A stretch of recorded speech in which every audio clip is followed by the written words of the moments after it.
السلام علیکم ورحمۃ اللہ وبرکاتہ۔ میرے معزز ناظرین اکرام، سب سے پہلے معذرت کہ میں 9-10 دن سے ویڈیو نہیں بنا سکا، کیونکہ میں منصیرے میں ہوں۔ یہاں بارشیں بہت زیادہ ہیں، بارشوں کی وجہ سے اور شادی کی وجہ سے جو ہے وہ ویڈیو نہیں بن سکی۔ لیکن آج کا جو واقعہ اور سٹوری میں آپ کو سناؤں گا وہ ہماری ایک بہن کی ہے، جو لازوال محبت اور معذور شوہر سے بے مثال وفا کا واقعہ ہے۔ جی، آج کا واقعہ وہ لوگ ضرور سنیں جو مایوس ہو جاتے ہیں، جو کوشش کرتے کرتے تنگ آ جاتے ہیں اور رک جاتے ہیں، جو دعا تو کرتے ہیں لیکن جب دعائیں قبول نہیں ہوتی تو دعائیں مانگنی چھوڑ دیتے ہیں اور جینا چھوڑ کے غم کی چادر اوڑھ کے مایوسی میں چلے جاتے ہیں۔ یہ واقعہ سننے کے بعد جی آپ کے اندر جذبہ، توانائی پیدا ہوگی، پھر آپ انشاءاللہ کوشش کریں گے، دعائیں مانگیں گے، آپ کی دعائیں بھی اور کوشش رنگ لائے گی۔ چلتے ہیں جی واقعے کی طرف۔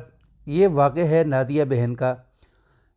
کہتی ہیں کہ ہم جب 5th کلاس میں پڑھتے تھے اس وقت سے ہم 3 کزن، میں، میرا ماموں زاد وحید، تیسرا ہماری کزن تھی راحت، ہم تینوں اکٹھے پڑھتے تھے اور ہمارے اندر مقابلہ تھا جو غیر اعلانیہ تھا۔ کوشش کرتے تھے ہم ایک دوسرے سے آگے نکلنے کے لیے۔ میں کاپی کرتی تھی اپنے کزن کی، وحید کی۔ کہتی کہ ہم پڑھتے پڑھتے 9-10 جو ہے وہ ہم نے مکمل کی، پھر اس کے بعد ہم کالج یونیورسٹی کی تعلیم مکمل کی۔ کہتی ہے کہ اچانک میرے دل کے اندر اپنا جو کزن وحید تھا اس کے متعلق محبت جو ہے وہ پیدا ہونی شروع ہو گئی۔ تو وہ محبت پیدا ہوئی تو اب شادیوں کا جو وقت شروع ہو چکا تھا اور ہمارے گھروں کا جو فیصلہ تھا وہ ہمارے نانا ابو کے ہاتھ میں تھا، بزرگ تھے سب سے بڑے۔ کہتی ہے کہ میری جو امید تھی وہ یہی تھی کہ میری شادی وحید کے ساتھ ہوگی، لیکن اچانک میرے نانا ابو نے فیصلہ کیا کہ راحت کی جو شادی ہے وہ وحید کے ساتھ کر دی جائے، اور اسی طریقے سے شادی ہو گئی۔ کہتی باقاعدہ میں منگنی پہ گئی، باقاعدہ میں مہندی، برات، ولیمہ سب کچھ جو ہے وہ میں نے اس کے اندر شرکت کی، اور اس کے بعد میں دعا کرتی رہی کہ اللہ تعالیٰ ان دونوں کے اندر محبت پیدا کرے، دونوں اتفاق سے جئیں۔ کہتی کہ ہوا کچھ یوں کہ جب شادی کے بعد کچھ وقت گزرا تو میری جو کزن تھی راحت، خالہ زاد بہن تھی، تو اس نے میرے کزن سے کہا کہ میں نے اپنی سہیلی کی شادی پہ جانا ہے۔ تو میرا جو کزن تھا وحید وہ راضی ہو گیا، اس نے کہا ٹھیک ہے تیار ہو جاؤ، لے کے چلا گیا۔ پھر کچھ وقت گزرا تو پھر میری کزن نے کہا کہ میں اب یعنی اس سہیلی کے بھائی کی شادی ہے تو پھر جانا ہے۔ تو میرے کزن نے کہا کہ اب یہ بیگانیاں شادی ہیں، ان کو چھوڑو۔ کہتی وہاں سے اختلاف دونوں کے اندر پیدا ہوئے، تو خاندان کے اندر پہلی مرتبہ ایسا واقعہ ہوا کہ جو راحت تھی اس نے جا کر عدالت سے خلع لی اور یعنی وحید سے جان چھڑا لی۔ کہتی پھر اس کے بعد میں پر امید ہو گئی کہ اب وحید کی شادی میرے ساتھ ہی ہوگی۔ کہتی کہ اسی طریقے سے میرے نانا ابو نے پھر فیصلہ کیا کہ اب نادیہ کی شادی وحید کے ساتھ کر دی جائے، تو اور شادی ہو گئی۔ کہتی شادی ابھی ہوئی ہے تو ہم ایک دعوت کھانے کے لیے جا رہے تھے، تو ہم نے کہا کہ ہم واپسی پہ موٹر سائیکل پہ ہم آئیں گے، گاڑی کے اندر جو ہے نا گھر کے جو دوسرے لوگ ہیں وہ آ جائیں گے، ہم موٹر سائیکل پہ آئیں گے دونوں میاں بیوی۔ ہمارا پروگرام تھا کہ ہم آئس کریم کھائیں گے، کوئی گپ شپ کریں گے۔ کہتی کہ بالکل اسی طریقے سے ہم جب دعوت سے فارغ ہوئے، گھر والوں نے ہمیں روکا بھی، لیکن ہم نے زبردستی موٹر سائیکل کے اوپر جو ہے جانے کا فیصلہ کیا اور پہلے آئس کریم کھائی۔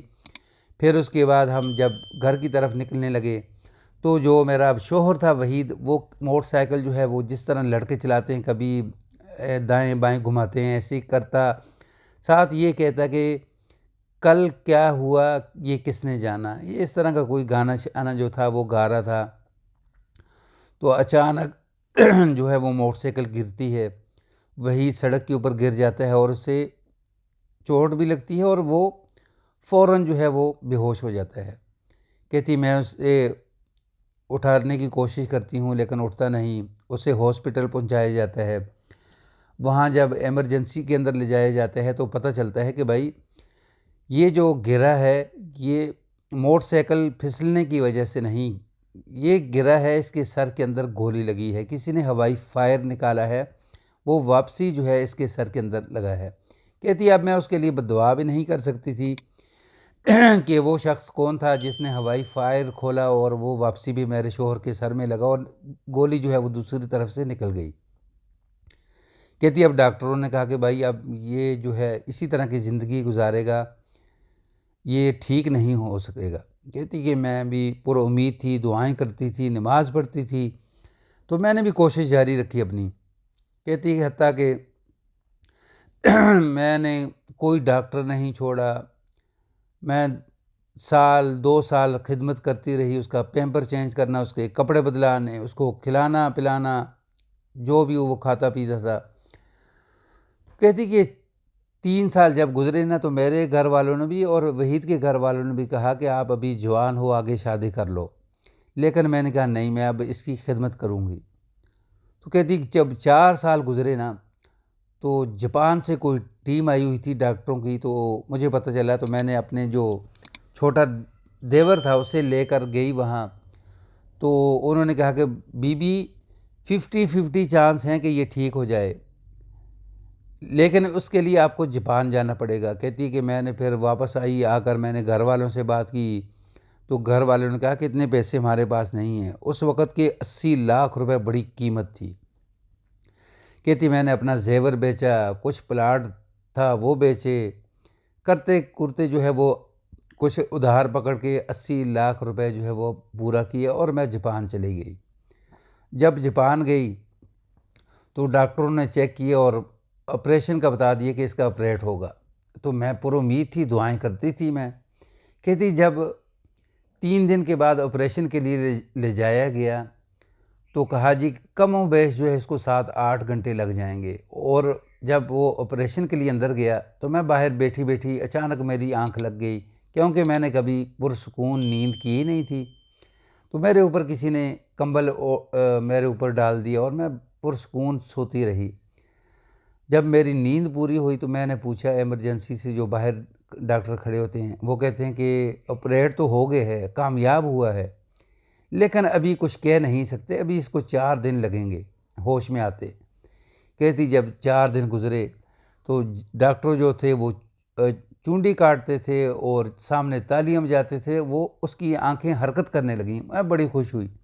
تو ڈاکٹروں نے کہا کہ بی بی ابھی خوش نہ ہو، بہت سارے امتحانات جو ہیں ابھی آپ کے سر پہ ہیں۔ تو انہوں نے کہا کہ ہر ہفتے کے بعد اس کو چیک بھی کروانا ہے، تو اس کو ایکسرسائز بھی کروانی ہے جس طرح چھوٹے بچوں کو کروائی جاتی ہے۔ تو اب میں نے سوچنا شروع کر دیا کہ اب میں رہوں گی کہاں، خرچہ نہیں ہے، میں کیسے جو ہے برداشت کروں گی۔ کہتی وہاں ایک ڈاکٹر تھی انڈین نرس، تو اس نے مجھے کہا کہ چلو کھانا کھانے کے لیے باہر چلتے ہیں۔ اس نے مجھے باہر لے کے گئی، ہم کھانا کھا رہے تھے تو اچانک دیکھا کہ میرے ٹیبل کے سر پہ ایک لڑکی کھڑی ہے۔ میں نے غور سے جب دیکھا تو وہ میری بچپن کی کلاس فیلو تھی جو میرے ساتھ پڑھتی تھی۔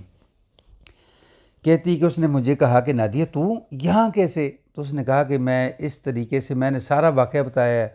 تو اسے کہا کہ اب میں اپنے شوہر کے علاج کے لیے آئی ہوں، اب میرے پاس کوئی رہائش نہیں ہے، میری کوئی جاب نہیں ہے، ڈاکٹر یہ کہتے ہیں اور میں بڑی پریشان ہوں۔ تو اس نے کہا کہ پریشان ہونے کی ضرورت نہیں ہے، ہمارے پاس 4-5 گھر ہیں، ایک گھر جو ہے میں آپ کو دے دوں گی۔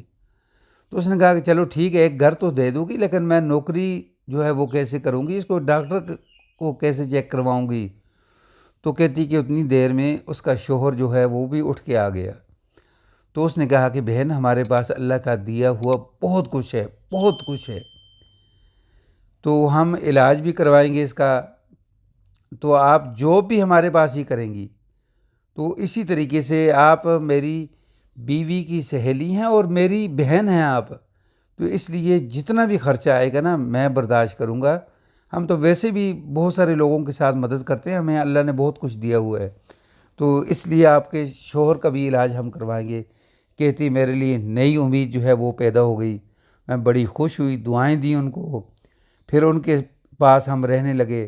پھر میں آہستہ آہستہ اپنے شوہر کو ایکسرسائز کرواتی تھی، پھر ڈاکٹر کے پاس ہفتے بعد چیک کروانا۔ کہتی کہ آہستہ آہستہ الحمدللہ میرا شوہر جو تھا وہ بالکل ٹھیک ہو گیا۔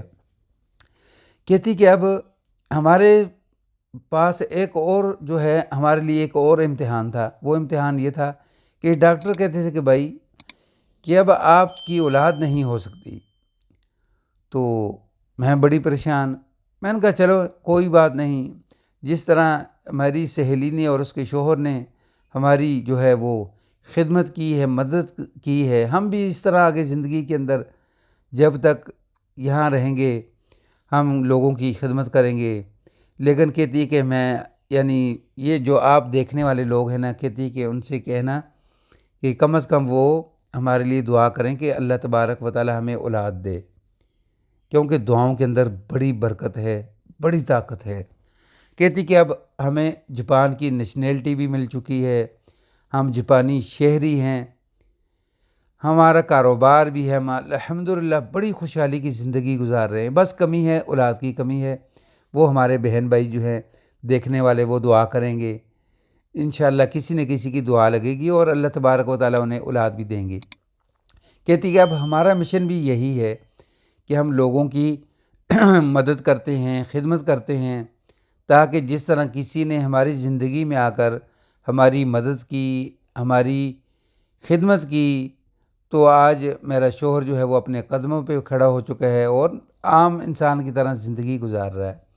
دوسری گزارش یہ ہے کہ جو لوگ شادیوں پہ یا ویسے ہوائی فائر نکالتے ہیں نا، پلیز پلیز ان کے لیے ان سے گزارش یہ ہے کہ وہ اس طرح کی حرکت نہ کریں، کیونکہ مجھے بھی نہیں پتہ کس نے ہوائی فائر نکالا ہے، اور وہ ہوائی فائر جو ہے اس شخص کو کیا پتہ کہ کسی کا جو سہاگ ہے وہ اس نے تباہ و برباد کر کے رکھ دیا۔ تو اس نے کہا کہ میری گزارش ہے دیکھنے والوں سے، سننے والوں سے، کہ وہ اس طرح کی حرکت نہ کریں، کیونکہ آپ ہوائی فائر کسی جگہ سے کرتے ہیں اور اس کا نقصان کسی دوسری جگہ کس کو ہو جائے یہ کسی کے علم کے اندر نہیں ہے۔